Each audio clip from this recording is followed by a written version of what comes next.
Assalamualaikum warahmatullahi wabarakatuh. Alhamdulillahi rabbil alamin wa bihi nasta'in ala umurid dunya waddin. Wassalatu wassalamu ala sayyidina Muhammad asyrafil mursalin imamil muttaqin wa ala alihi wa sahbihi ajma'in. Subhanaka la ilma lana illa ma 'allamtana innaka antal alimul hakim. Wa la hawla wa la quwwata illa billahil aliyyil azim. أما بعد فقال الله سبحانه وتعالى لو أنزلنا هذا القرآن على جبل لرأيته خاشعا متصدعا من خشية الله وتلك الأمثال نضربها للناس لعلهم يتفكرون وقال رسول الله صلى الله عليه وآله وسلم خيركم من تعلم القرآن وعلمه أو كما قال عليه الصلاة والسلام. Alhamdulillah, tuan-tuan, puan-puan, saudara-saudari, muslimin dan muslimat yang dirahmati oleh Allah Subhanahu wa taala.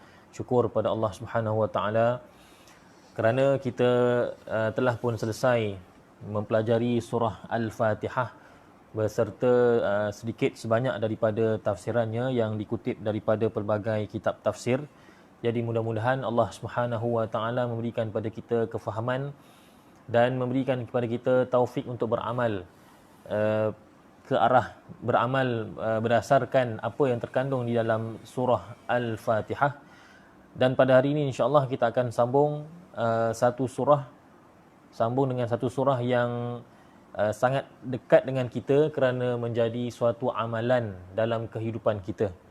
Jadi pengajian tafsir yang kita lakukan ini, kita tidak mengikut turutan dalam Al-Quran, dalam mushaf, iaitu surah Al-Baqarah, kemudian surah Ali Imran, An-Nisa.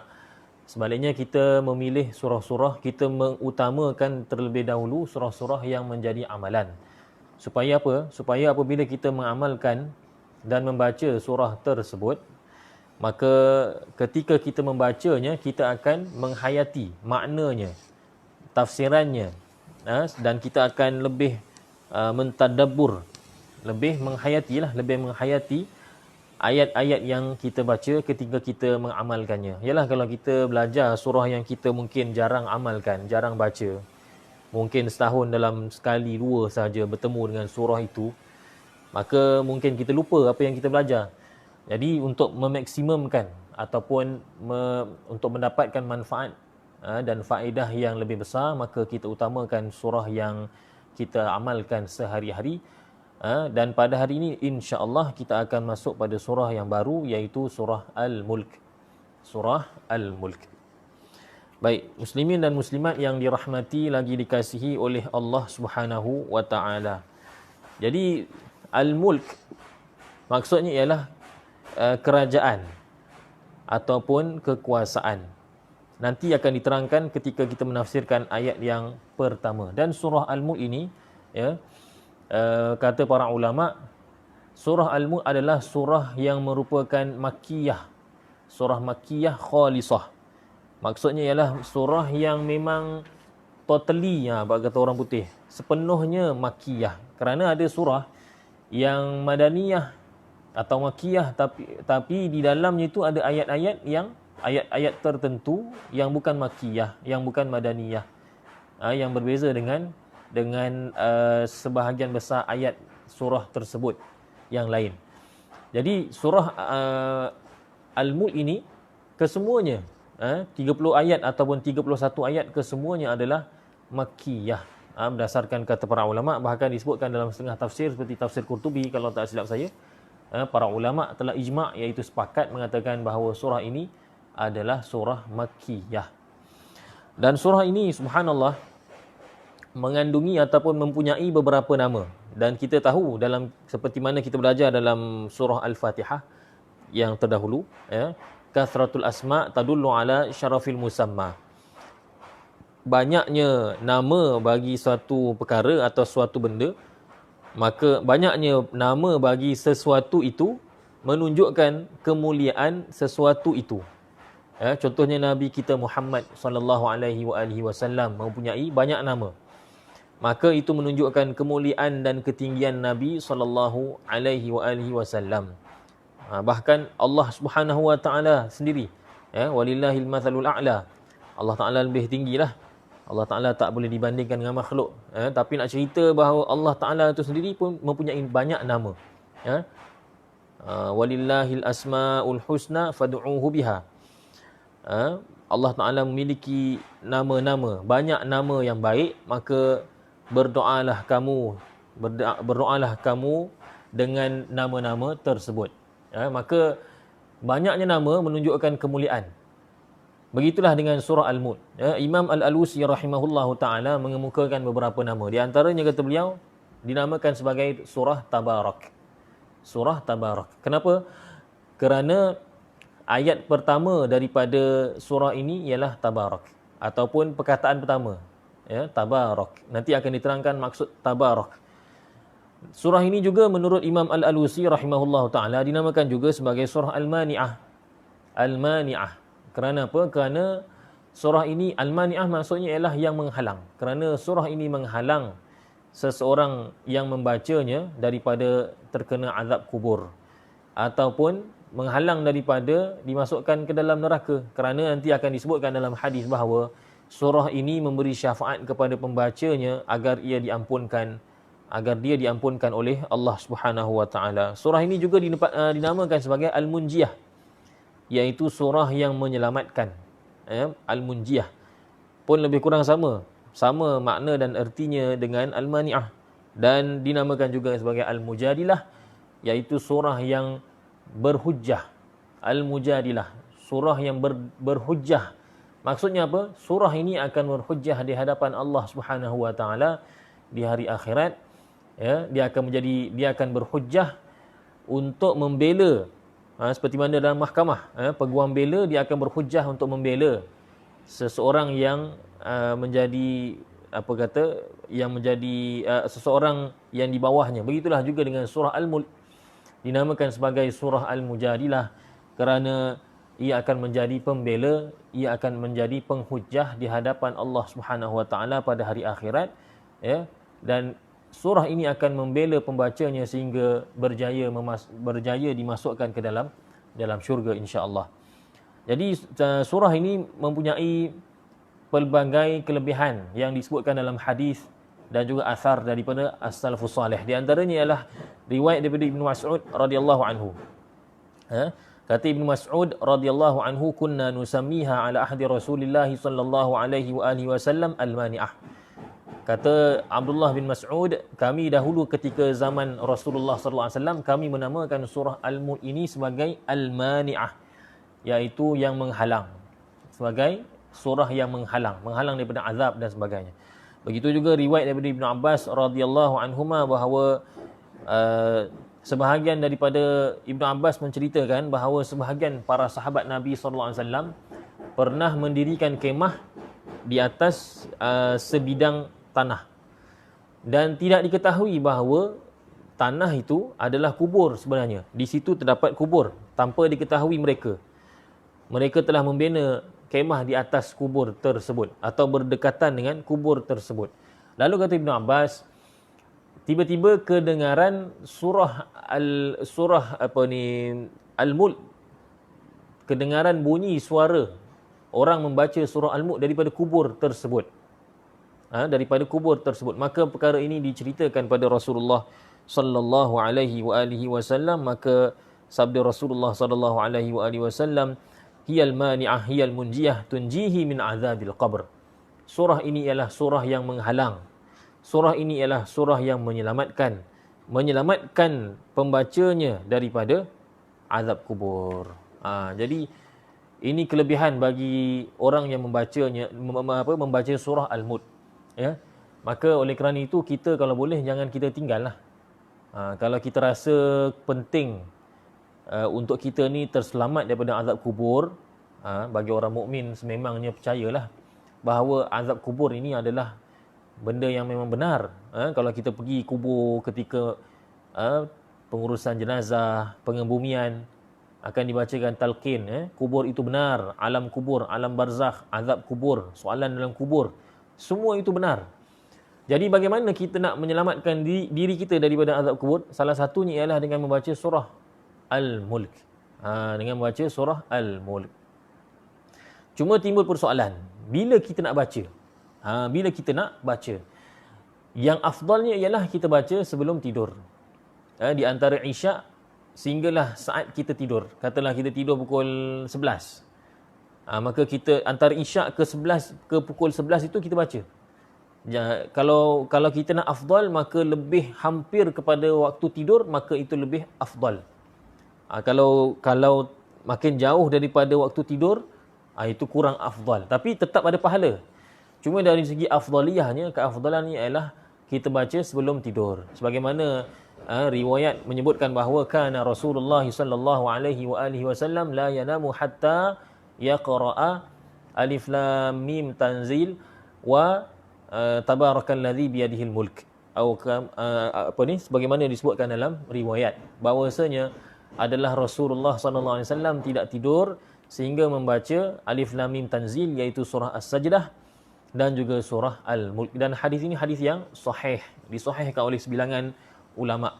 Jadi kalau kita nak mengikut yang afdal, cara yang afdal, kaifiat yang afdal, inilah cara yang afdal, kaifiat yang afdal. Membaca sebelum tidur. Lagi hampir kepada waktu tidur, lagi afdal.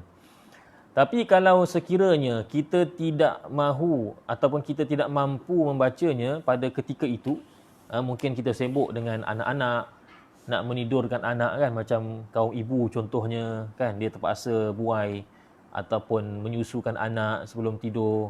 Lah dia pun tertidur sekali. Kadang-kadang dengan bapaknya sekali. Maknya pun tidur, bapaknya pun tidur juga. Jadi kalau kita rasalah kita tak mampu buat begitu, maka kita boleh baca pada bila-bila masa. Tetapi lagi hampir kepada waktu tidur, lagi afdal. Kalau kita tak mampu, baca bila-bila masa. Apa hujahnya? Hujahnya ialah kerana kita lihat dalam hadis berkenaan dengan kelebihan surah Al-Mulk. Ada hadis yang mengaitkannya dengan waktu. Dan ada hadis yang tidak mengaitkannya dengan sebarang waktu. Bahkan memberikan fadilat secara umum. Jadi berdasarkan hadis yang menyebutkan tanpa terkait dengan waktu, maka bolehlah kita amal dan kita berpegang dengannya, maka bacalah bila-bila masa.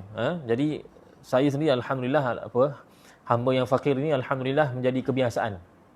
Apabila bawa kenderaan pergi jauh-jauh kan, nak pergi KL ke apa ke, pergi ke tempat yang jauh, hatta kalau nak pergi ke Putrajaya sekalipun, makan masa dalam 20 minit begitu, hamba yang fakir ini sudah menjadi kebiasaan membaca surah Al-Mulk dalam kenderaan. Jadi kita jadikan kebiasaan. Lagi baik kalau dihafal.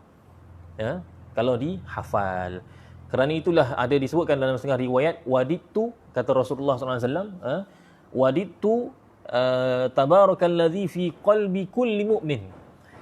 Kata Nabi SAW, aku suka kalau sekiranya surah tabarakalladzi biyadihil mulk, iaitu surah Al-Mulk, berada dalam hati orang mukmin. Berada dalam hati setiap orang mukmin. Maksudnya apa? Dihafal. Dihafal. Kalau boleh, kata Nabi SAW, kata Nabi SAW, saya ni suka kalau setiap orang mukmin di kalangan umat saya ini menghafal surah Al-Mulk. Fima ma'nah. Mafhum hadis tadi. Jadi kalau boleh kita hafal lah. Dia tak banyak ayatnya, dalam 30-31 kan. Satu hari kita baca, kita hafal 3 ayat. Jadi dalam masa 10 hari dah dapat habiskan hafalan. Dan sekarang pun banyak kemudahan, ada MP3, ada macam-macam alat untuk nak bagi hafal. Tak hafal juga, itu memang makna kata sama ada memang tak diberi taufik oleh Allah, ataupun dia sendirilah yang memang tidak ada kemahuan. Tapi kalau dia dah berusaha, insya-Allah mudah-mudahan di akhirat nanti dia dikira sebagai orang yang telah menghafal. Berdasarkan usahanya, nanti dia akan dibangkitkan sebagaimana usaha dan niat dan azamnya, insya-Allah. Baik, kemudian Ibnu Abbas radhiyallahu anhuma juga pernah mengatakan pada seorang lelaki. Dia kata pada lelaki tadi, mahukah kamu aku berikan kepada kamu satu pemberian? Maka kata lelaki tadi mengatakan, bahkan wahai Ibnu Abbas, saya nak, saya mahu. Maka kata Ibnu Abbas, iqra' surata tabarakalladzi biyadihil mulk wa 'allimha ahlaka wa jami'a waladika fa innahal munjiyatu wal mujadilatu yaumil qiyamah 'inda rabbiha liqari'iha. Kata Ibnu Abbas, bacalah surah tabarakalladzi biyadihil mulk dan ajarkanlah ia kepada ahli keluarga kamu, dan kepada seluruh anak-anak kamu, kerana sesungguhnya surah itu ialah surah penyelamat. Surah itu ialah surah yang menjadi pembela, penghujah pada hari kiamat di sisi Tuhannya bagi pihak pembacanya. Ini yang kita sebut tadi. Surah Al-Mulk ini akan menjadi pembela bagi pembacanya. Begitu juga dalam hadis yang lain daripada Abu Hurairah radhiyallahu anhu bahawa Rasulullah sallallahu alaihi wasallam bersabda, inna suratan min kitabillah ma hiya illa 30 ayah syafa'at li rajulin hatta ghufira lah, tabarakalladzi biyadihil mulk, atau kama qala alaihi salatu wassalam. Sesungguhnya di dalam Al-Quran itu ada satu surah daripada kitab Allah, iaitu Al-Quran. Tidaklah ia melainkan hanya 30 ayat saja. Ini kita sebut bahawa dia tak panjang pun, 30-31 ayat. Nanti kita akan lihat. Ya. Hanya 30 ayat kata Nabi sallallahu alaihi wasallam, ia akan memberikan syafaat bagi seseorang sehinggalah lelaki ataupun orang itu diampunkan oleh Allah Taala. Surah itu ialah Tabarakalladzi biyadihil mulk, iaitu surah Al-Mulk. Jadi berkenaan daripada hadis-hadis yang kita sebutkan tadi, dapatlah kita ketahui bahawa surah ini mempunyai kelebihan yang besar. Maka sewajarnya dijadikan sebagai amalan, bacalah siang dan malam, tapi sebaik-baiknya dibaca sebelum tidur. Bagaimana kalau sekiranya seseorang itu memang baca setiap malam Al-Mulk, tetapi ada setengah malam, dalam seminggu tu mungkin ada beberapa malam yang dia terlupa, atau dia disibukkan dengan perkara yang lain. Adakah tertinggalnya 1 malam, 2 malam, 3 malam, menyebabkan dia tidak mendapat kelebihan tadi? Adakah menyebabkan dia tidak mendapat kelebihan tadi? Maksudnya dia tidak dapat kelebihan di mana dia dihindarkan daripada azab kubur? Maka kata ulama, tidak. Kerana yang dimaksudkan membaca setiap malam ni ialah melihat kepada ghalibnya. Melihat kepada ghalibnya. Maknanya melihat kepada kebiasaannya. Maknanya kebanyakan malamnya, kebanyakan hari-harinya dia membaca surah Al-Mulk pada waktu malam. Inilah yang dimaksudkan. Jadi kalau kita sehari ataupun 2 hari dalam seminggu contohnya terlepas, tertinggal, terlupa membaca surah Al-Mulk pada waktu malam, maka jangan kita khawatirlah, kerana masih lagi kita berpeluang mendapatkan fadilat tersebut, kerana yang dilihat ialah ghalib ataupun aghlabiyah, kebanyakan malam baca tak baca. Kalau baca, insya-Allah beroleh, dia akan mendapat kelebihan yang disebutkan dalam hadis-hadis tadi. Kemudian surah Al-Mulk ini bila diturunkan, tadi disebutkan bahawa diturunkan, ianya adalah surah Makkiyah, maka bermakna diturunkan sebelum hijrah. Cuma secara spesifiknya ia diturunkan, kata Syekh Tantawi rahimahullah ta'ala, diturunkan selepas surah Al-Mu'minun dan sebelum surah Al-Haqqah. Sebelum surah Al-Haqqah. Jadi susunan, turutan penurunan surah-surah ni dia tak sama dengan susunan dalam mushaf. Perlu kita ketahui. Susunan dalam mushaf mungkin ramai yang hafal, tetapi susunan mengikut kronologi dalam sirah, yang tu mungkin ramai tak tahu. Jadi kata untuk kita tahu perkara ni, kita kena tengok tafsir lah. Dalam tafsir akan disebutkan surah ini diturunkan selepas surah sekian, sebelum surah sekian. Jadi surah Al-Mulk diturunkan selepas surah Al-Mu'minun dan sebelum surah Al-Haqqah. Ya. Baik, kemudian di antara kepentingan surah Al-Mulk ini ialah surah Al-Mulk ini mengajarkan, kata Syekh Tantawi rahimahullah, surah Al-Mulk ini mengajarkan kepada kita hujah-hujah yang jelas berkenaan dengan tauhid. Dan hujah itu ditalqinkan, diajarkan kepada baginda sallallahu alaihi wasallam. Kerana itulah dalam surah Al-Mulk kita akan dapati banyak ayat dimulakan dengan qul. Contohnya qul huwar rahmanu amanna bihi wa alaihi tawakkalna fasata'lamuna man huwa fi dhalalim mubin. Qul ara'aytum in asbaha ma'ukum ghauran faman ya'tikum bima'in ma'in. Banyak ayat-ayat yang dimulakan dengan qul. Katakanlah wahai Muhammad.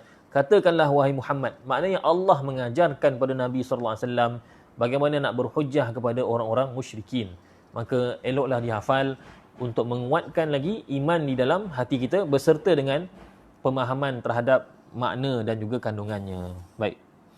Jadi insya-Allah kita mulakan dengan beberapa ayat untuk hari ini insya-Allah. Mungkin kita ambil 2 ayat terlebih dahulu. A'udzu billahi minasy syaithanir rajim. Bismillahirrahmanirrahim. Tabarakalladzi biyadihil mulku wa huwa ala kulli syai'in qadir. Alladzi khalaqal mauta wal hayata liyabluwakum ayyukum ahsanu amala wa huwal azizul ghafur. Shadaqallahul azim. Baik, surah ini dimulakan dengan lafaz tabaraka. Tabaraka. Dan lafaz tabaraka ini terjemahan mudahnya ialah maha berkat. Maknanya maha banyak dan tinggi keberkatan, kebaikan Allah Subhanahu wa taala. Kalau kita nak terjemahkan atau tafsirkan secara terperinci, tabaraka ini mempunyai 2 tafsiran dalam nak menentukan daripada mana asalnya. Maka tafsiran pertama, tabaraka ini ialah berasal daripada al-barakah, iaitu keberkatan. Tabaraka, maha tinggi lagi banyak kebaikan Allah Subhanahu wa taala. Ya. Dan barakah itu maksudnya ialah al-kathrah fi kulli khair. Banyaknya setiap kebaikan. Banyaknya setiap kebaikan, berkat. Istilah berkat ni maksudnya ialah ada kebaikan dan kebaikan itu berterusan ataupun kebaikan itu banyak melimpah ruah. Contoh kita kata, oh masya-Allah, jubah ni berkat sungguh. Berkat sungguh. Maksudnya apa? Jubah ni berpanjangan kebaikannya. Ya. Boleh digunakan lama. Boleh pakai lama. Lepas saya pakai, saya boleh pula bagi pada adik saya contohnya. Itu namanya berkat. Oh masya-Allah, mushaf ataupun kita kata kereta ni, kereta ni berkat betul ni. Ni kereta ni saya beli tanpa hutang ni. Saya beli dengan cash, tanpa ada riba dan sebagainya. Berkat sungguh kereta ni. Sampai sekarang masih lagi dapat digunakan. Itu namanya berkat. Jadi bila kita kata berkat ni maksudnya, perkara itu dia ada kebaikan. Dan yang membezakannya dengan yang lain ialah benda lain yang sama dengannya. Kereta lain, rumah lain, ada juga kebaikan. Tapi rumah yang kita sifatkan sebagai berkat itu maksudnya ialah mempunyai kebaikan dan berpanjangan kebaikannya. Berpanjangan kebaikannya, kan? Kitab contohnya, kita beli satu kitab. Lama kita boleh guna. Kita boleh baca, tak rosak, dan masih lagi cantik kitabnya. Kemudian boleh diguna pakai oleh orang ramai yang pinjam, yang mengambil faedah daripadanya. Kita kata, masya-Allah, kitab ni sungguh berkat. Jadi berkat itu ialah berterusan, berpanjangan dan banyaknya kebaikan pada suatu perkara. Itu ialah berkat. Jadi kalau tabarakah itu, kita katakan bahawa ianya adalah daripada kalimah barakah, iaitu keberkatan, kebaikan. Maka tafsiran ayat ini ialah tabarakalladzi biyadihil mulk, maksudnya ialah maha ataupun maha tinggi lagi maha banyak kebaikan Allah yang mana dalam kekuasaannya lah, yang mana segala kerajaan di dalam kekuasaannya, di dalam genggaman kekuasaannya. Begitu. Satu lagi tafsiran ialah tabaraka ini boleh juga kita katakan bahawa ianya berasal daripada kalimah al-barakah. Tadi al-barakah ni al-barakah. Dia lain. Al-barakah ataupun al-bark maksudnya ialah tetap. Maksudnya ialah tetap. Seperti mana orang Arab mengatakan barakal ba'ir, burukan. Unta telah duduk menetap di satu tempat. Barakah. Ya, barakah maknanya duduk tetap Jadi unta kalau dah duduk tu memang tetaplah, memang tak boleh dialihkan, melainkan dia sendiri yang bangun. Kerana unta ni memang badan dia besar, kemudian bila dia duduk, tapaknya tu luas. Jadi bila tapak duduknya tu luas, kalau kita tolak pun dia tidak akan tumbang. Jadi barakah juga maksudnya ialah tetap. Kalaulah tabarakah ini diambil daripada, kita tafsirkan sebagai sebagai suatu kalimah yang diambil daripada al-barakah, maka tafsirannya berbeza sedikit. Maksudnya ialah, maksud ayat ini sudah berbeza sedikit, iaitu tabarakalladzi biyadihil mulk, maksudnya ialah tetap lagi kukuh, tetap lagi kukuh kekuasaan Allah Subhanahu wa taala. Kekuasaan Allah Subhanahu wa taala ataupun kurniaan Allah Subhanahu wa taala ke atas segala makhluknya. Tabarakah. Tapi kalau kita gabungkan maka lebih jelaslah. Tabarakalladzi biyadihil mulku wa huwa ala kulli syai'in qadir. Maka kalau kita gabungkan kedua-dua ayat, kedua-dua tafsiran tadi, maksudnya begini, maksudnya ialah maha kukuh, lagi maha banyak, lagi maha berterusan kebaikan Allah Subhanahu wa taala dan kurniaannya ke atas segala hamba-Nya. Kemudian tabaraka, setelah kita tahu asal usul maknanya, kita tengok pula, kita lihat tabaraka ini wazannya ialah tafa'ala. Kata Syekh Tantawi rahimahullahu taala, tabaraka wazannya ialah tafa'ala. Ini menunjukkan bahawa mubalaghah, berlebihan. Maka menggandakan lagi sifat barakah tadi ataupun tetap tadi. Maknanya sebab tu kita terjemahkan tadi sebagai maha. Maknanya sangat terlalu banyak kurniaan Allah, kebaikan Allah kepada makhluknya, dan terlalu kukuh kurniaan Allah Subhanahu wa taala, tetap kurniaan Allah taala kepada sekalian makhluknya. Subhanallah. Dan juga kemudian tabarakallazi biyadihil mulk. Allazi biyadihil mulk. Allah yang dalam genggaman kekuasaannya lah terdapat segala kerajaan dan juga kekuasaan. Jadi kalimah al-mulk itu didatangkan dalam bentuk ma'rifah. Maknanya ada alif lam. Alif lam. Dan alif lam ni dalam bahasa Arab dia ada banyak. Dan dia ada banyak fungsi. Ada banyak jenis dan banyak fungsi. Maka dalam tafsir Tantawi menyebutkan bahawa alif lam di sini ialah alif lam lil jins. Alif lam yang menunjukkan bahawa kalimah itu meliputi semua jenis. Jadi al-mulk maksudnya ialah semua jenis kerajaan, kekuasaan. Maknanya apa? Maknanya segala jenis kekuasaan, kerajaan, semuanya dalam kekuasaan Allah Subhanahu wa taala. Dalam kekuasaan Allah Subhanahu wa taala. Kemudian kalau kita buat ayat biasa, ayat kita lah ni, orang manusia kan, ayat kita dalam perbualan harian. Kalau kita nak kata kerajaan itu di tangan seseorang, ini ayat biasa ya, bukan ayat Quran. Contoh, kita akan kata al-mulku biyadihi. Nampak tak? Al-mulku biyadihi. Al-mulku biyadihi. Tetapi dalam ayat ini didatangkan biyadihi terlebih dahulu. Tabarakalladzi biyadihil mulku. Didahulukan musnad kepada musnad ilaih. Biyadihi itu ialah musnad.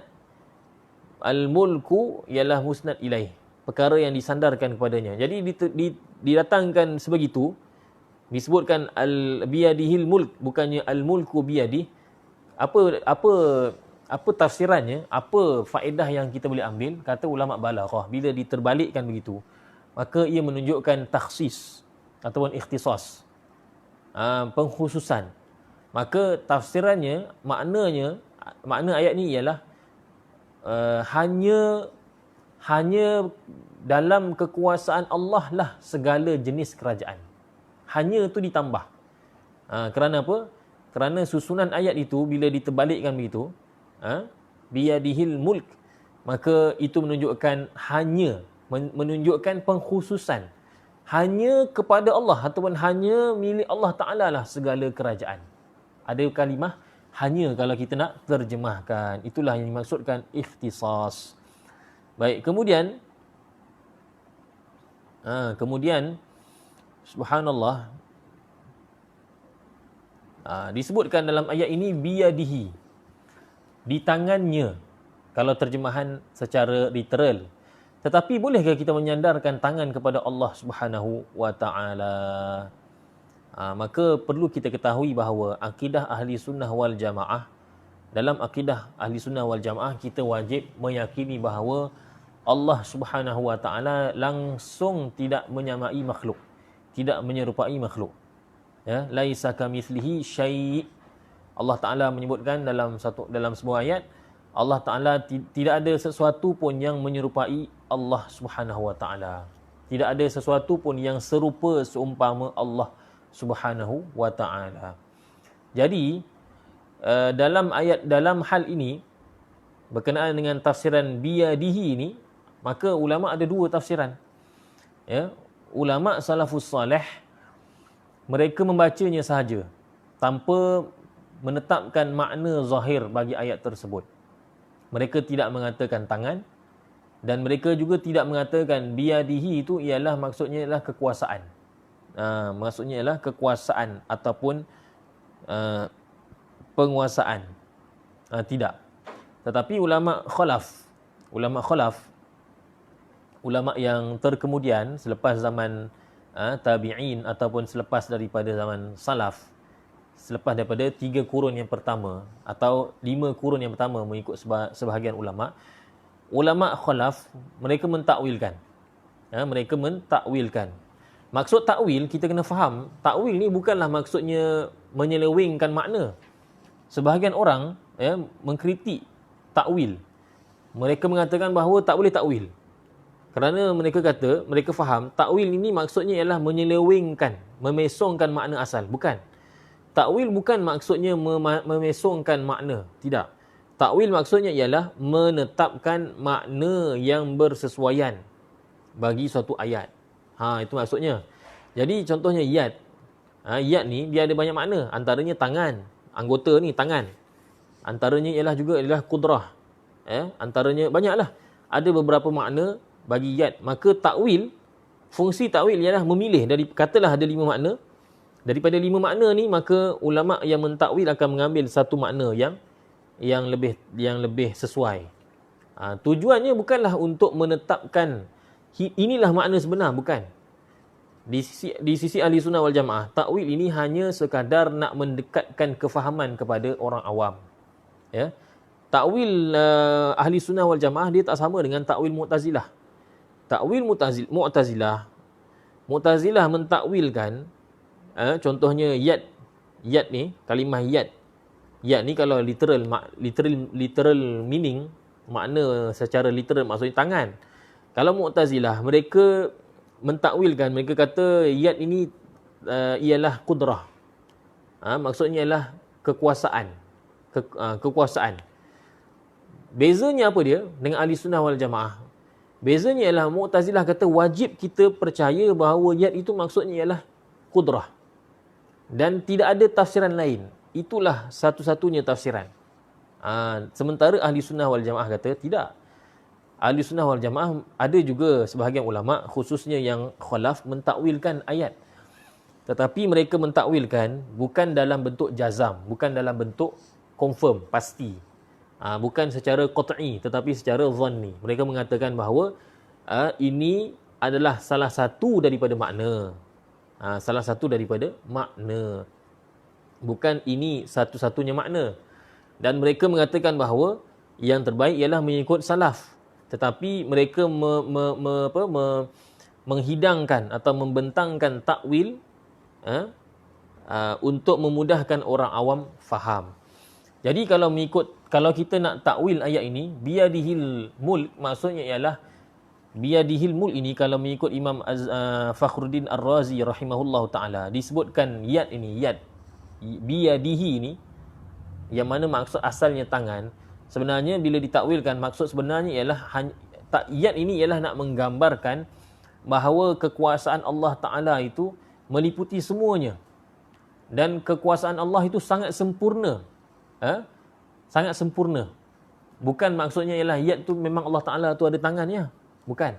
Ini adalah cara ataupun cara faham, cara tafsir ayat ini mengikut metod ataupun kaedah takwil. Sebagaimana yang disebutkan oleh Imam Fakhruddin Ar-Razi dalam tafsirnya. Kalau kita nak mengikut aliran salaf, maka kita serahkan pada Allah maksudnya.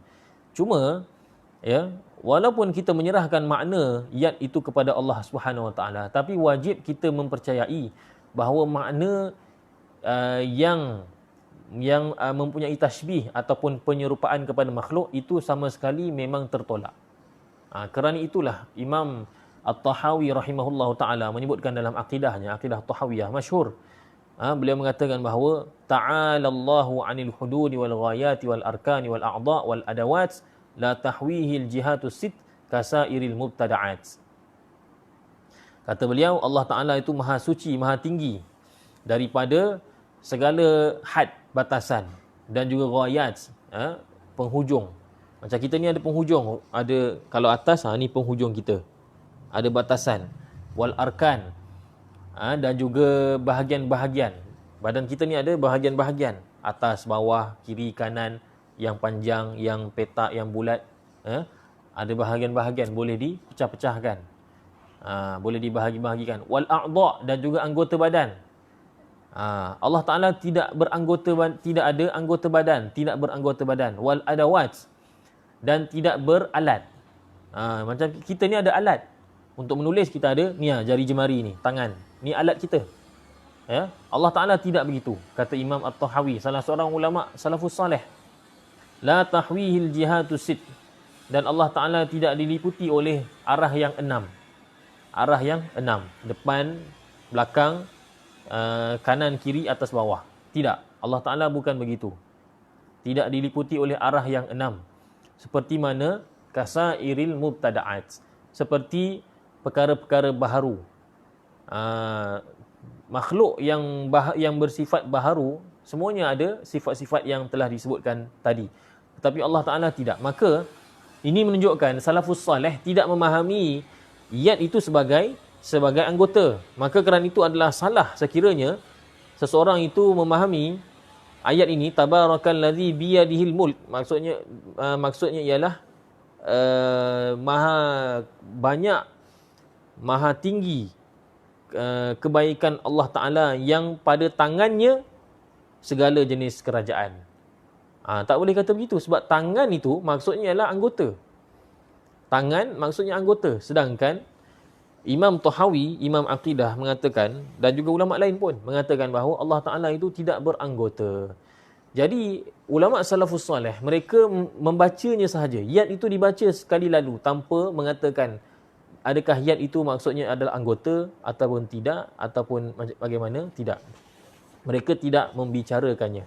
Mereka mengimani sahaja. Tapi untuk mudahkan orang awam, maka kita katakan yad ini ialah, maksudnya di sini ialah kekuasaan yang sempurna. Maka atas tafsiran, atas takwilan itu, ini sekadar nak mendekatkan makna, kefahaman kepada orang awam.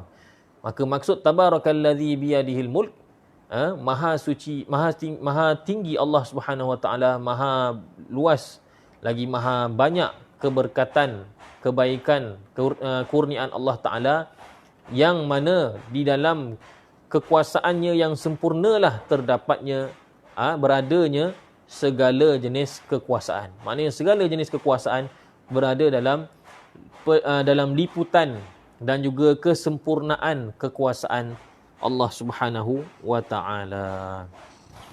Baik. Wa huwa ala kulli syai'in qadir. Dan dia, iaitu Allah Subhanahu wa Ta'ala, berkuasa ke atas segala sesuatu. Baik. Dalam ayat tadi, sebelum tadi telah disebutkan allazi biyadihil mulk, bahawa Allah Ta'ala menguasai segala jenis kerajaan. Kita dah terangkan panjang lebar. Tetapi di akhir ayat tadi, di akhir ayat ini disebutkan wa huwa ala kulli syai'in qadir. Dan dia, iaitu Allah Ta'ala, menguasai ataupun berkuasa ke atas segala sesuatu. Ke atas segala sesuatu. Apa tujuannya? Apa faedah, ya, disebutkan wa huwa ala kulli syai'in qadir. Sedangkan sebelumnya sudah diterangkan bahawa segala kerajaan semuanya di dalam kekuasaan Allah Taala. Apa tujuan dan faedah disebutkan wa huwa ala kulli syai'in qadir sekali lagi? Maka Syekh Tantawi rahimahullahu taala menyebutkan bahawa segala benda ni dia ada dua. Satu, pertamanya ialah perkara maujudat, perkara yang wujud, yang ada, kan? Macam bumi, langit, gunung ganang, air, udara walaupun tak nampak tapi dia wujud. Kalaulah mata kita ni diberikan kebolehan oleh Allah Taala untuk kita lihat udara, pergerakan udara, kita boleh lihat. Sebab udara ni dia memang ada, memang wujud, kita dapat rasa. Begitu juga dengan itulah segala benda yang maujudat. Tapi ada lagi satu kategori, iaitu ma'dumat, perkara yang tidak ada. Perkara-perkara yang tidak ada. Jadi bila disebutkan kerajaan, tabarakallazi biyadihil mulk, kerajaan itu merujuk kepada benda-benda yang ada. Maka biyadihil mulk menggambarkan, menunjukkan bahawa Allah Taala menguasai perkara yang segala perkara yang wujud, yang boleh kita nampak, boleh kita pegang, boleh kita rasa, ya, yang boleh kita rasai dengan panca indera kita. Maka didatangkan ayat, firman Allah Taala wa huwa ala kulli syai'in qadir, untuk meluaskan lagi. Ini kata Syekh Tantawi rahimahullahu taala, untuk mengumumkan lagi, meluaskan lagi kekuasaannya, untuk menunjukkan kekuasaan Allah itu lebih luas lagi. Wa huwa ala kulli syai'in qadir, dan Allah Subhanahu wa taala Maha berkuasa ke atas setiap sesuatu. Bila dikatakan setiap sesuatu, maka ia merujuk kepada segala mawjudat dan juga segala ma'dumat, perkara yang wujud dan perkara yang tak wujud. Maka wa huwa ala kulli syai'in qadir, lebih luas lagi, menunjukkan betapa luasnya kekuasaan, kudrat Allah Subhanahu wa taala. Allah boleh mewujudkan benda yang belum ada, nak jadikan ada, dan benda yang belum ada, benda yang dah ada, nak dijadikan tidak ada.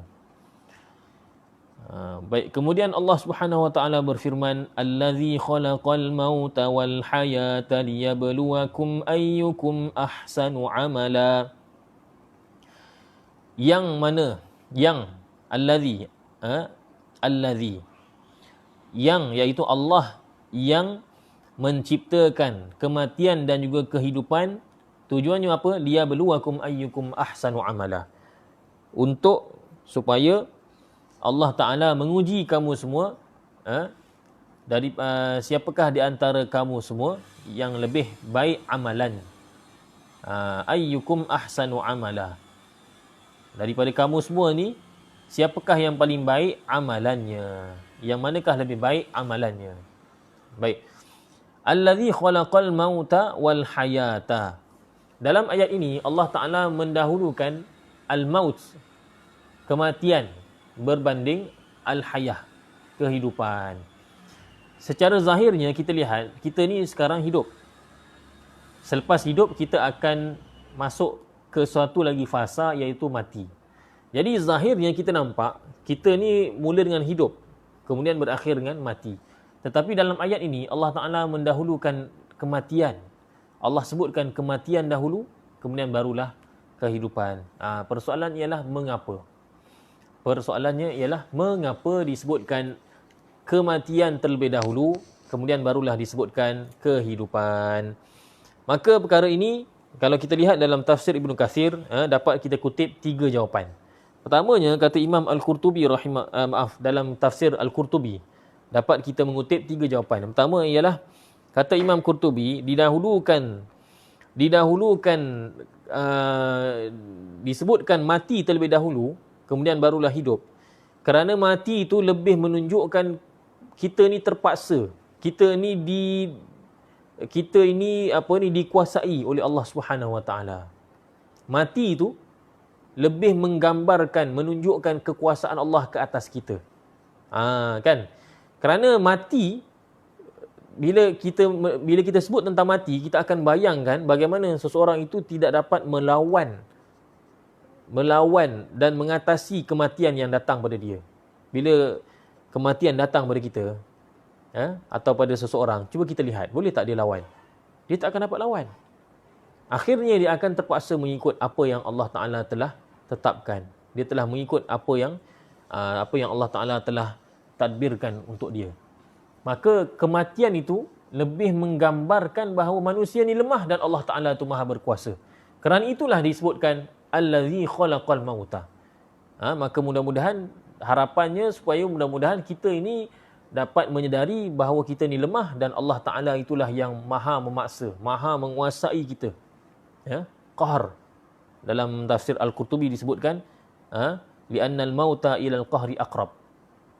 Allah Ta'ala, kalimah maut itu lebih menunjukkan sifat qahar Allah Ta'ala. Allah Ta'ala itu menguasai kita.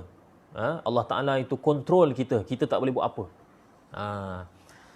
Kemudian jawapan kedua ialah, disebutkan dalam tafsir Al-Qurtubi, disebutkan al-mauta sebelum al-hayata kerana kematian itu lebih awal daripada kehidupan, kan? Sebab apa? Sebab asalnya kita ni tidak ada, dan bila kita kata tidak ada ni, maknanya kita ni umpama matilah. Ketiadaan kita ini adalah sama statusnya dengan mati. Jadi kita asalnya tidak ada, kemudian diadakan oleh Allah. Maka oleh kerana tiada itu lebih awal berbanding ada, maka kerana itulah disebutkan al-mauta terlebih awal daripada al-hayata. Kemudian jawapan ketiga, kata Imam Qurtubi rahimahullahu ta'ala, kenapa didatangkan al-mauta, disebutkan al-mauta terlebih dahulu, kemudian barulah disebutkan al-hayata? Kerana kata Imam Qurtubi, kerana dengan menyebut al-mauta itu, dengan menyebut kerana kematian itu lebih mendorong manusia untuk beramal. Kan? Apabila kata Imam Qurtubi, man nasaba mautahu baina ainaihi, siapa yang meletakkan kematian tu di antara dua matanya, maknanya dia sentiasa mengingatkan kematian, sentiasa terbayang kematian, dia letakkan kematian tu depan mata dia, maka dia akan lebih terdorong untuk melakukan amal soleh.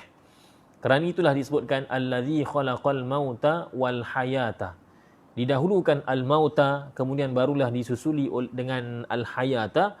Kerana al-mauta itu lebih mendorong manusia untuk melakukan amalan. Dan ini tafsiran ini cantik. Sebab apa? Sebab dia selari dengan belakang, dengan hujung ayat.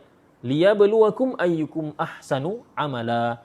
Matlamat daripada penciptaan manusia ini ialah Allah Ta'ala nak menzahirkan siapa di antara kita ini yang baik amalannya. Jadi kesudahannya ialah untuk amalan juga, untuk beramal. Maka jawapan ketiga ini sangat cantik, sangat mana kata sesuai, lebih-lebih lagi kalau dikaitkan dengan hujung ayat tadi. Dan dalam perkara kematian ini banyaklah asar-asar ataupun riwayat-riwayat daripada salafus salih. Di antaranya ialah satu riwayat yang menyebutkan bahawa Rasulullah sallallahu alaihi wasallam menyebutkan, innallaha ta'ala adzalla ibna adama bil mauti wa ja'ala dunya dara hayatin summa dara mautin wa ja'ala al akhirata dara jazain summa dara baqa. Kata Qatadah radhiyallahu anhu bahwasanya Rasulullah sallallahu alaihi wasallam bersabda, sesungguhnya Allah Ta'ala menjadikan anak Adam itu menjadi patuh kepada Allah Ta'ala dengan perantaraan kematian. Maknanya dengan adanya mati, dengan perantaraan kematian yang diciptakan oleh Allah, manusia ni, anak-anak Adam ni akhirnya menjadi patuh, menjadi taat kepada Allah Subhanahu wa Ta'ala, kerana dia akan fikir, dia akan sedar bahawa akhirnya dia akan mati dan segala amalannya akan dihisap oleh Allah Ta'ala. Dan Allah Ta'ala menjadikan dunia sebagai tempat kehidupan, kemudian tempat kematian, dan Allah menjadikan akhirat sebagai tempat balasan, kemudian tempat kekal, tempat kehidupan yang kekal. Begitu juga daripada Abu Darda radhiyallahu anhu bahwasanya Nabi sallallahu alaihi wasallam bersabda, laula thalathun ma ta'ta'a ibnu adam ra'sahu al-faqru wal maradu wal maut. Kata Nabi sallallahu alaihi wasallam sebagaimana disebutkan dalam setengah riwayat, ya, kalaulah bukan kerana tiga perkara, kata Nabi sallallahu alaihi wasallam, kalau bukan kerana tiga perkara ini, maka pastilah anak Adam itu tidak menundukkan kepalanya. Maknanya kalau bukan kerana tiga perkara ni, manusia ni semua belagak, semua akan mendongak ke langit, belagak, jalan dalam keadaan meninggi diri. Tapi oleh kerana ada tiga perkara ni yang Allah Taala tetapkan kepada manusia, maka akhirnya manusia menjadi tawaduk, merendah diri dan menjadi kenal diri, tahu tahap diri sendiri bagaimana. Apa dia tiga perkara? Iaitu al-faqr, kefakiran. Kan? Kalau bukan kerana kefakiran, maka semua orang akan merasakan dirinya bagus, dirinya hebat, dirinya tinggi daripada orang lain. Tapi dengan asbab kefakiran, Allah Ta'ala menjadikan manusia tawaduk sedikit. Kan? Yang kedua ialah sakit, marad. Ada orang dia tak fakir, dia kaya tapi dia sakit. Kerana sakit tu maka alhamdulillah, dapatlah dia merendahkan dirinya sedikit. Dia sedar akan kelemahan dirinya sendiri. Dan yang ketiga, maut, iaitu kematian. Ada orang dia tak fakir. Dia tak fakir, dia kaya. Dan dia tak sakit. Dia sihat, alhamdulillah. Tapi dia kena ingat bahawa dia akan mengalami kematian. Jadi kematian itu ialah perkara terakhir, ya, yang menyebabkan seseorang itu merasakan, akan menyedari bahawa dirinya itu sebenarnya tidaklah hebat mana, tidaklah sepatutnya dia mendongak ke langit, mendabik dada. Sebaliknya dia sepatutnya merendah diri dan tawaduk kepada Allah Subhanahu Wa Taala dan sekalian makhluknya. Baik, muslimin dan muslimat yang dirahmati lagi dikasihi oleh Allah Subhanahu Wa Taala. Daripada ayat ini, Imam Ibn Kathir mengatakan bahawa ayat ini menjadi dalil bahawa kematian itu sebenarnya adalah makhluk. Kematian itu ialah makhluk Allah Subhanahu Wa Taala. Kerana Allah Taala sendiri telah menyebutkan allazi khalaqal mauta, yang mana dia, iaitu Allah Taala, menciptakan al-maut, kematian. Jadi maut iaitu kematian adalah makhluk Allah. Sebab apa? Sebab perkara ni dibincangkan oleh ulama, hatta yang bukan ulama pun, orang awam pun kadang-kadang terfikir perkara ni. Sebenarnya kematian ini dia bukanlah suatu perkara yang wujudi, bukan suatu perkara yang ada. Mati ni, maksud ataupun hakikat kematian ialah tiadanya hidup. Kan? Bila kita kata kucing ni mati, maknanya kucing ni telah ketiadaan nyawa, ketiadaan kehidupan. Dia sudah lagi tidak memiliki sifat hidup. Jadi mati ni ialah tiada hidup. Jadi benda yang tiada, maknanya benda yang negatif ni, adakah dia boleh dikira sebagai makhluk? Kan? Contohnya macam orang kata, berapa duit kamu dalam bank? Berapakah duit kamu di dalam bank? Maka adakah kita, kalau sekiranya seorang itu dia ada duit 1,000 contohnya, 1,000, maka dia boleh jawablah, oh saya ada 1,000 ringgit. Tapi kalau sekiranya dia tak ada 1,000 tapi dia negatif 1,000, maksudnya dia hutang, dia ada hutang pula 1,000, negatif 1,000. Tiada, maknanya negatif 1,000 maksudnya ialah dia tiada 1,000. Dia perlu bayar 1,000 tapi dia tidak ada 1,000 dalam bank. Kalau ada, maka nescaya hutangnya telah langsai.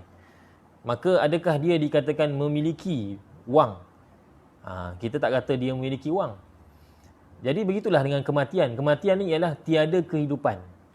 Maka bolehkah kita namakan, kita katakan bahawa kematian ini adalah makhluk?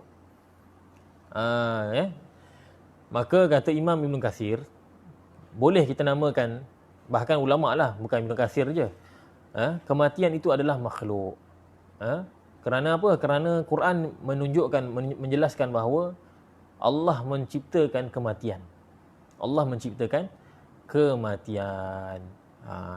Mungkin di sana ada lagi lah pendapat ulama yang lain. Cuma dalam masa yang terhad ini saya menyebutkan satu pendapat daripada satu kitab tafsir yang muktabar, iaitu Imam Ibn Katsir.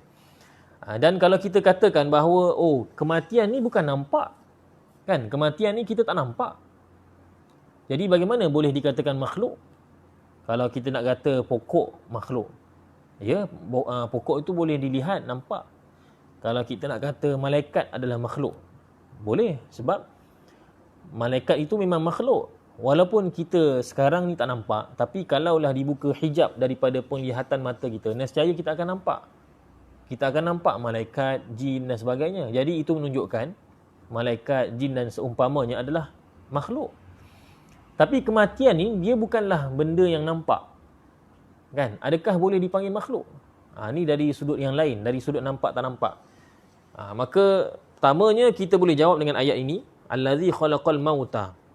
Yang keduanya kita boleh katakan bahawa di akhirat, kita gunakan hadis bahawa nanti di akhirat nanti, sebagaimana disebut dalam hadis riwayat Muslim, yuja'u bikabshin yaumal qiyamah. Yuja'u bil mauti yaumal qiyamah ka'annahu kabsyun amlah. Kata Nabi SAW, pada hari kiamat nanti akan dibawakan kibas. Kibas ni macam kambing. Akan dibawakan kematian. Ka'annahu kabsyun amlah. Kata Nabi SAW, seolah-olah kematian itu ialah seekor kambing. Seekor kambing kibas. Jadi kematian tu dirupakan dalam bentuk kibas. Lalu ditanya kepada ahli neraka, ya ahlan nar, hal ta'rifuna hadha, wahai penduduk ahli neraka, adakah kamu tahu apakah ini? Ni kambing ni apa dia? Maka mereka mengatakan, na'am, hadha maut. Hadha maut. Ahli neraka akan mengatakan, ya wahai Allah, kami semua tahu bahawa ini adalah kematian. Kemudian akan ditanya pula kepada ahli syurga, ya ahlal jannah, hal ta'rifuna hadha, wahai ahli syurga, adakah kamu tahu apakah ini? Maka mereka menjawab, na'am, hadha maut. Ya, ini adalah kematian. Padahal kambing tu, tapi ini adalah kematian. Maka Allah Ta'ala akan memerintahkan supaya kambing itu disembelih. Maka lalu dikatakan kepada ahli neraka dan ahli syurga, ya ahlal jannah, khuludun bila maut. Wa ya ahlan nar, khuludun bila maut. Wahai ahli neraka, wahai ahli syurga, kekallah kamu di dalam syurga tanpa ada kematian. Wahai ahli neraka, kekallah kamu di dalam neraka tanpa ada kematian. Maka dalam hadis ini menunjukkan bahawa kematian itu akan digambarkan dalam bentuk yang boleh dilihat. Bila? Di hari akhirat nanti. Jadi bila disembelih kematian itu yang berbentuk kabsh ataupun kibash, maka sudah tidak ada lagi istilah kematian di hari akhirat. Kekallah manusia di dalam neraka ataupun syurga, mengikut keputusan Allah ke atas mereka, ke atas setiap di antara mereka. Cuma hadis ini perlu difahami bahawa ini adalah setelah daripada ahli neraka yang beriman, yang ada iman walaupun sebesar zarah, dikeluarkan daripada neraka. Maknanya setelah orang-orang Islam yang ahli maksiat dan sebagainya telah diazab, dah habis dah pembalasan mereka, dan kemudian dimasukkan ke dalam syurga kerana ada iman walaupun sebesar zarah, atau dia pernah mengucapkan kalimah la ilaha illallah dalam dunia dahulu, dah dimasukkan ke dalam syurga. Maka yang tinggal dalam neraka itu ialah orang-orang musyrikin, orang-orang kufar yang memang muktamad mereka mati dalam keadaan kufur ataupun syirik. Maka berlakulah peristiwa tadi yang mana Allah Ta'ala menyebutkan, Allah Ta'ala berfirman, khuludun, kekallah kamu wahai ahli syurga, kekallah kamu di dalam syurga, wahai ahli neraka, kekallah kamu di dalam neraka. Jadi itulah hakikat kematian, hakikat kematian yang disebutkan oleh para ulama.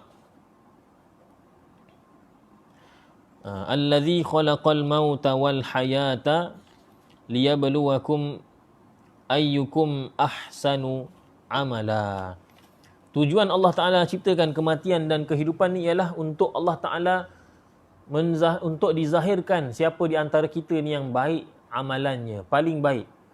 Jadi dalam ayat ini Allah Ta'ala mengatakan, Allah Ta'ala berfirman, ahsanu amala, amalan yang terbaik.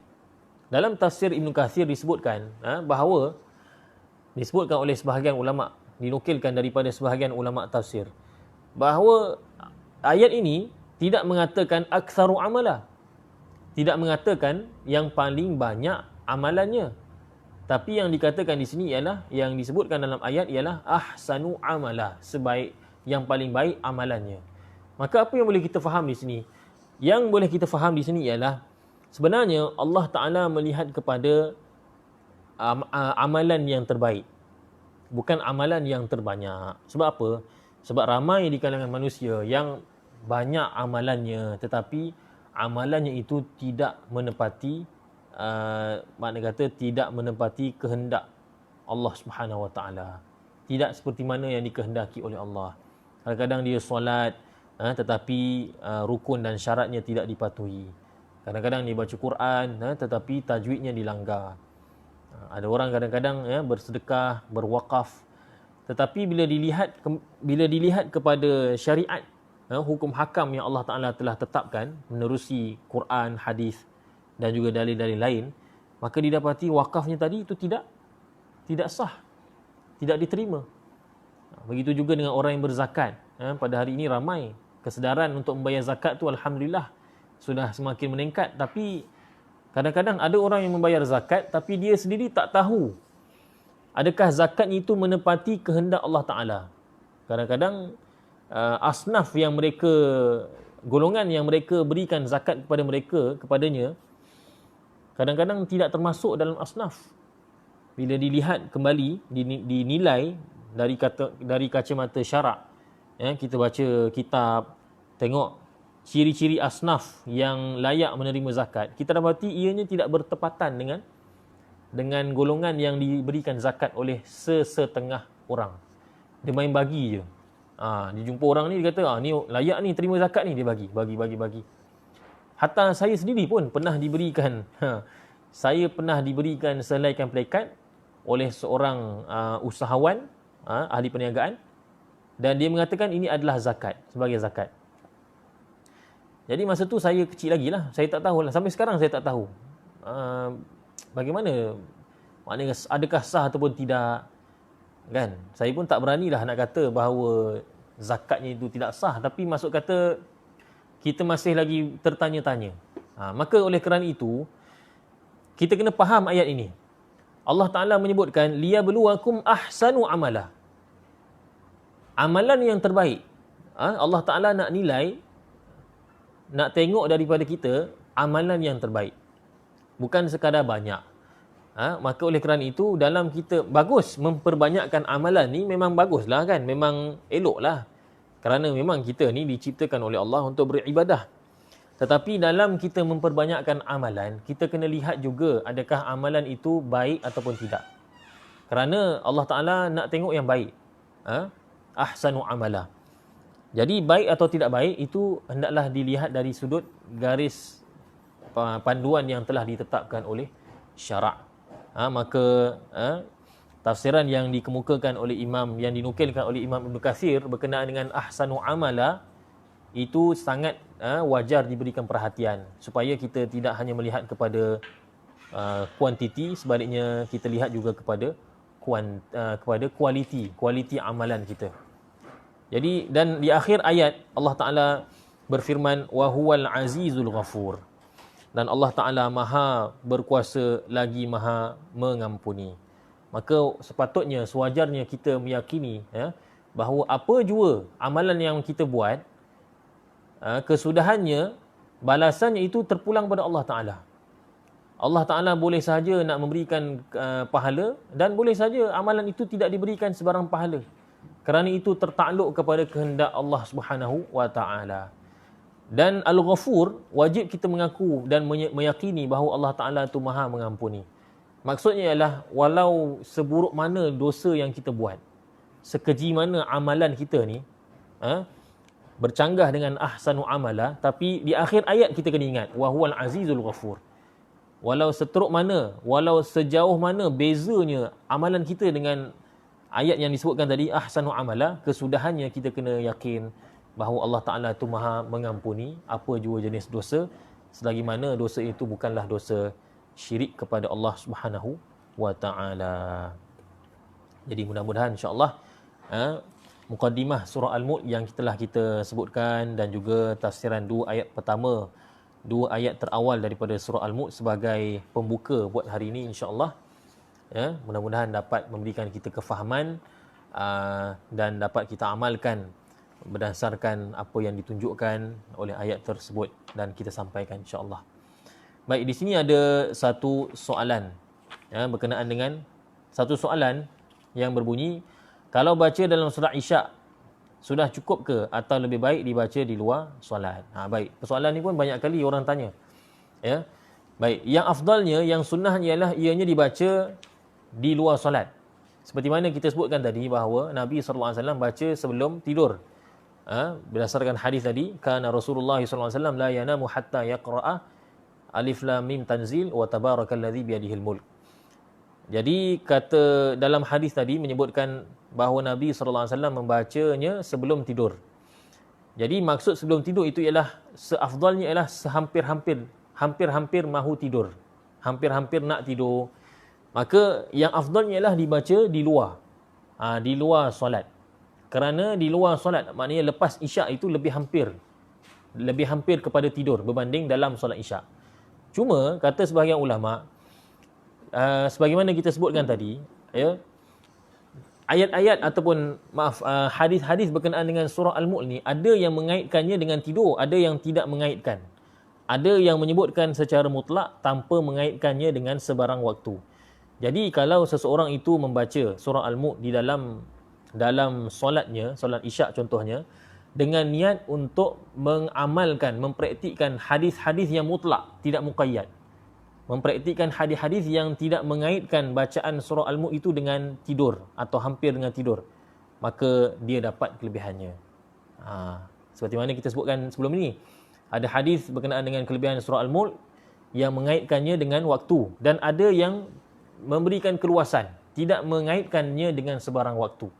Maka kalau seorang itu membacanya di dalam solat, dia niatlah untuk mengamalkan hadis yang tidak mengaitkan bacaan Al-Mulk itu dengan sebarang waktu, maka insya-Allah dia akan beroleh kelebihannya, iaitu surah itu sebagai mujadilah, dia akan menjadi penghujah, pembela di hadapan Allah Subhanahu wa Ta'ala, hatta ghufira lahu, sehinggalah dia diampunkan oleh Allah Ta'ala. Atas dasar niat itu insya-Allah dia akan beroleh pahala dan kelebihan yang disebutkan dalam hadis tadi. Wallahu a'lam. InsyaAllah kita bertemu lagi pada kuliah yang akan datang. Terima kasih atas perhatian tuan-tuan puan-puan. Sekiranya ada salah silap, mohon tegur-teguran daripada tuan-tuan puan-puan, para asatidzah semua. Wallahu a'lam, wabillahi taufiq wal hidayah. Wassalamualaikum warahmatullahi wabarakatuh.